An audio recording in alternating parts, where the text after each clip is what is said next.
নমস্কার বন্ধুরা, আপনারা সবাই দেখছেন সরকারি সংবাদ ইউটিউব চ্যানেল। বন্ধুরা, এই সময় আমাদের দেশে করোনার অবস্থাটা কীরকম সেটা কিন্তু আপনারা ভালো মতোই জানেন। মানে প্রতিদিন 24 ঘন্টায় যেভাবে করোনা সংক্রমণ ছড়াচ্ছে, সেটার কিন্তু একমাত্র উপায় করোনার ভ্যাকসিন বা টিকাকরণ হতে পারে না। এটার জন্য অবশ্যই আমাদের দূরত্ববিধিটা মেনে চলতে হবে।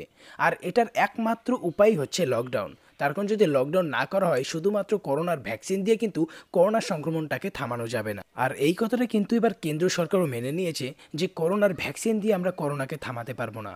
তার কারণ ভ্যাকসিন দেওয়া সত্ত্বেও কিন্তু গত 24 ঘন্টায় আমাদের ভারতের সংক্রমণ 2 লক্ষের গণ্ডি পার করেছে।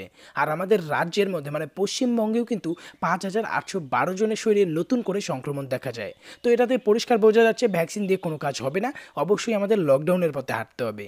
আর এটার জন্য কিন্তু আজকেই মানে প্রধানমন্ত্রী বা কেন্দ্র সরকারের তরফ থেকে মোট 19টি রাজ্যে নতুন করে চিঠি পাঠানো হয় 38 দিনের লকডাউন করা নিয়ে। তো সবার আগে আপনারা হেডলাইনে দেখুন কি বলা হয়েছে। মোদিজির ভয়ঙ্কর ঘোষণা, পশ্চিমবঙ্গ সহ 19টি রাজ্যকে চিঠি পাঠালেন কেন্দ্র। 38 দিনের লকডাউন হতে চলেছে এবং কবে কবে লকডাউন হবে।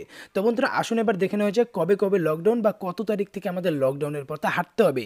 তবে তার আগে এই ধরনের দরকারি আর গুরুত্বপূর্ণ খবর যদি প্রতিদিন জানতে চান, তাহলে সবার আগেই এই ভিডিওটিকে একটি লাইক করে দেবেন। এরই সঙ্গে লাল রঙের সাবস্ক্রাইব বাটনে ক্লিক করে বেল নোটিফিকেশনটা অল করে দেবেন। তো এখানে দেখুন প্রথমে বলা হয়েছে যে এই মাত্র মোদিজি ভয়ঙ্কর ঘোষণা করলেন, পশ্চিমবঙ্গ সহ 19টি রাজ্যকে চিঠি পাঠালেন কেন্দ্র সরকার। হাসপাতালের বেডে গাদাগাদি করছে করোনা রোগীতে। পশ্চিমবঙ্গের করোনা সংক্রমণ 4,600 পার করেছে। করোনা সংক্রমণের ভয়াবহ পরিস্থিতি তৈরি হচ্ছে পশ্চিমবঙ্গ সহ 19টি রাজ্যে। 38 দিনের লকডাউন হতে চলেছে, এইমাত্র জানালো মোদিজি। আবারও পুরনো দিন ফিরে আসছে, জানালো এইমসের ডিরেক্টর রণদীপ গুলেরিয়া। কবে কবে হবে লকডাউন, এবার দেখুন এরই সঙ্গে নিচে আরও পরিষ্কার করে বলে দেওয়া হয় যে আজকে আবারও সমস্ত রাজ্যের মুখ্যমন্ত্রীদের সঙ্গে বৈঠক করলেন মোদিজি।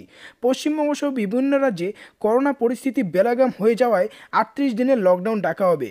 সাংবাদিক বৈঠকে এমনটাই জানালেন মোদিজি ও এইমসের ডিরেক্টর রণদীপ গুলেরিয়া। এপ্রিলের শেষের দিকে অথবা মে মাসেই এই 38 দিনের লকডাউন ডাকা হবে।